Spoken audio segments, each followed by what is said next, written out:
はい、オールドマックスボスです。工場長の熊です。今日は以前から動画で言っているポジションの動画を撮影するということでカメラを持ってきました。実際どんな内容をお話ししていただけるんでしょうか。今日はいい形にするにはハンドルとかシートとか、CC バーとかいろいろありますけど、意外とバイク単体ではあまり影響のないステップの位置なんかが高いとか低いとかいろいろあるんですけど、それによって乗車姿勢が変わる、その辺を話していきたいと思います。はい、じゃあ実際の車両なんかを使って熊さん今日は説明してもらえるという感じでしょうか。はい、わかりました。じゃあ皆さんご覧ください。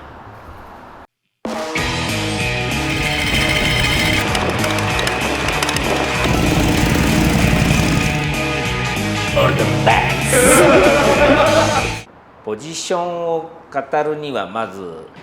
車体のスタイルというか、ハンドルが高いとか低いとかフロントフォークが長いとか、その辺があって体がどういうふうになっていくかっていうのがポジションですよね。あとホイールサイズ、リジットかリジットじゃないのかでもポジションはやっぱり変わるのかな。そうするとやっぱりシートなんかリジットだと深くなるから低くなって、その分ギャップで手が上がればやっぱりサス付きと比べるとギャップを出せるのがリジットですかね。ハンドルの形で言えばこれセミアップと低いタイプと、例えば高いタイプ、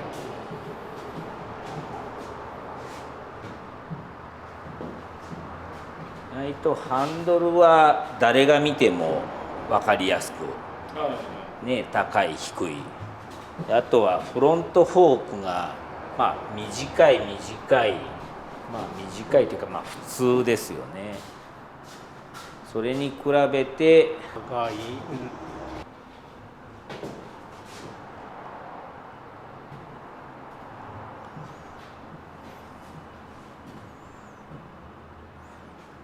すごく長いっていうのがあるね、ここにね。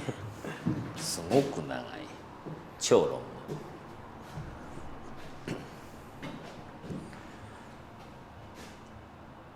グで、フロントフォークが長くてもハンドルが必ずしも高いばっかりじゃないですよね。結構長いの持ってきてもう低くドラッグバーみたいな形で乗る人もいるし、それによってこの手の上がり方が乗車姿勢っていうので大きく、やっぱりハンドルフロントフォークっていうのが大きく左右するんじゃないかなと思いますね。でリジットの場合はこの後輪の軸がフロントフォークが長くなればこの軸は変わらずどんどん上がっていく形。リジットはそのシートがこの後輪に近い関係で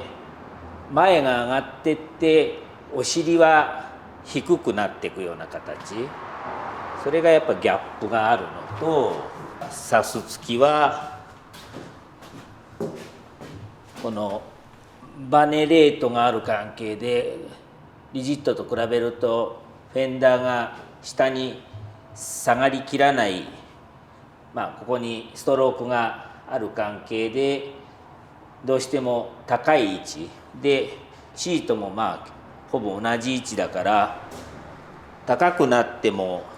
なんとなくシートも一緒についていくような形で、フロントが長くなってもなんとなくお尻が下がらないイメージですかね。そうすると乗った時に腰掛けてるって感じじゃないですかね。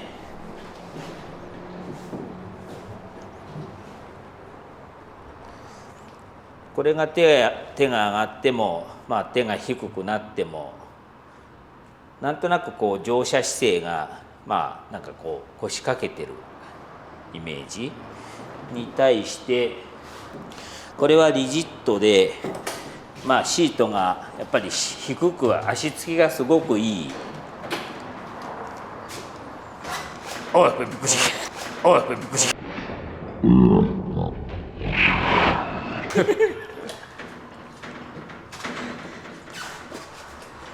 ちょうどいいねこれ調整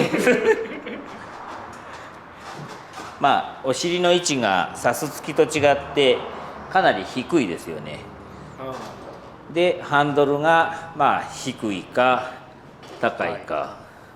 普通か、車体の形にあまり関係がないというか、ステップの位置がこう前だったり後ろだったり上だったり、まあ低めだったり、これが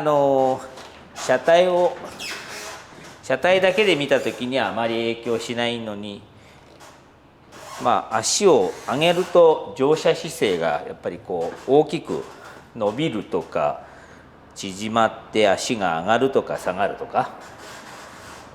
まあ、この位置がフォワードっていう名前ですね。でまあそれに対してこの辺りに来たのが、まあ、ミット、ヴィンテージハーレーのカスタムっていうとこのミットの低めかミットのハイ、フォワードの位置で、フォワードのハイっていうのはあんまないですよね熊さんね。ないない。たまにエンジンガードのところにペグつけて足引っ掛けてる人はいるけど、意外とステップっていうのは乗車姿勢、足を決める大事なポジションですね。リジットでもちょっと前傾だからあまりこうお尻が落ちたような感じにならずに、これはフットボード、まあ非常に置く場所が広くて楽ですね。本来ハーレーのこの形がまあもうちょいシートが本当は高いのかな、こんなでもまあこれが本来の乗車姿勢、やっぱり鉄馬だから馬に乗るようなイメージですよね、乗車姿勢が。ロッカークラッチでこのフットボードをやめてミットにしたいっていうリクエストが結構あるんですけど、その場合はロッカークラッチはこの位置がやっぱり一番、今ついてるこれですね。そうですね、この位置にロッカークラッチを残しつつミッドハイのまあちょっともうちょっとこんな感じですけど、ミッドハイにした時に街乗りチェンジを変える間、市街地で1足2足3足4足変えてる間は皆さんこのロッカーのところに足を置きっぱなしで信号止まって発進して1足2足してる間はここに置いといて、で巡航速度というか60キロ70キロ80キロって出て一定速度になった時にこの左足をミッドハイの位置に置き直すっていう乗り方してる人が多いですかね。反対側はブレーキがまあ遠くなっちゃう、このミッドハイにだいたいこの位置にミッドハイでブレーキっていうとここへこう踏み直さないといけない、それだとちょっとこう危険だもんですから、右側のコントロールはミッドハイの足をそのまま下ろしてブレーキが効くように、このブレーキペダルをミッドの位置に加工し直してコントロールまでここでできるようにっていうのが大体主流というかやる加工ですよね。まあ向こうにスーサイドとかあるから、スーサイドだとまたちょっとロッカーとは違う、まあペグというかステップの作り方する。それいきますか。これさっきのミッドハイでそのままブレーキですね。そのまんま足を置き換えずにそのままブレーキ。あと左側がスーサイド。さっきのロッカークラッチだとこの辺の位置に残さないといけないんですけど、ミッドハイのペグの位置にまあスーサイドになりますけどクラッチをそのまんま置き換えなくていいようにこういう加工ができますね。これは乗車姿勢とすると結構年寄りには厳しいミッドハイのハンドルが低めだもんですから股関節が痛いですそれでも乗った感じはこうちょっとコンパクトに見えて、まあバイクも小さく見えるし。そうそう。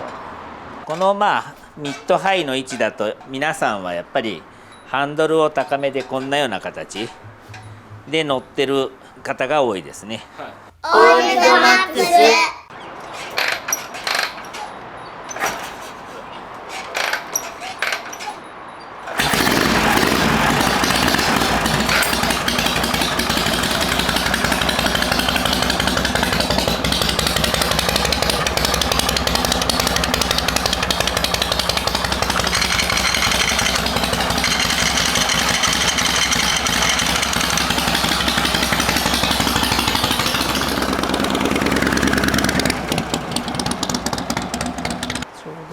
中のバイクが多分そのハンドルの高いやつ。さっきのナックルよりちょっとまた高いのかな、ミッドハイのスーサイド。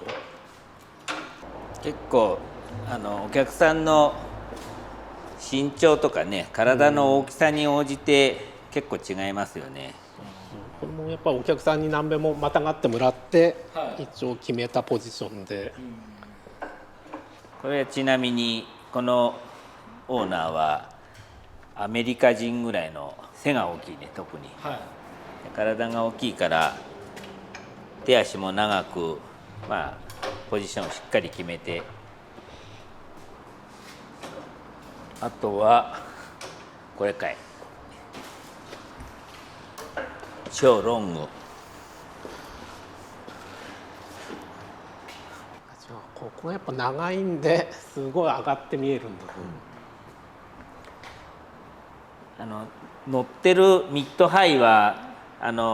だいたいこう上がり方は一緒なんだけど、車体ごと上がってるからもっと上がってるように見えますね。こっちの方が。これ CC バーつきましたっけ？これはつく、これつきで状態がどうしてもこう後ろへ反り気味。そうすると後ろのタンデムの人も同じようにこう並行して後ろに反らないといけないから、やっぱ背もたれが結構必要になりますよね。寝かし気味でじゃあ CC バーも取り付けることになる。で結構やっぱりこう筋が人間のこの関節の筋を計算すると結構こう上がれば上がるほどクラッチペダルの位置が起きてこないと踏んだ時に踏み切れないっていうか、こういうのも全てこう計算で作るんですよね。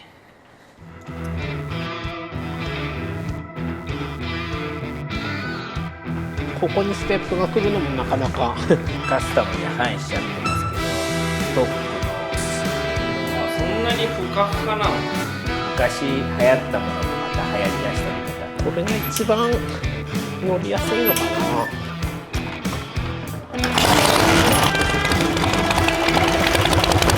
41パイのワイドのロングで、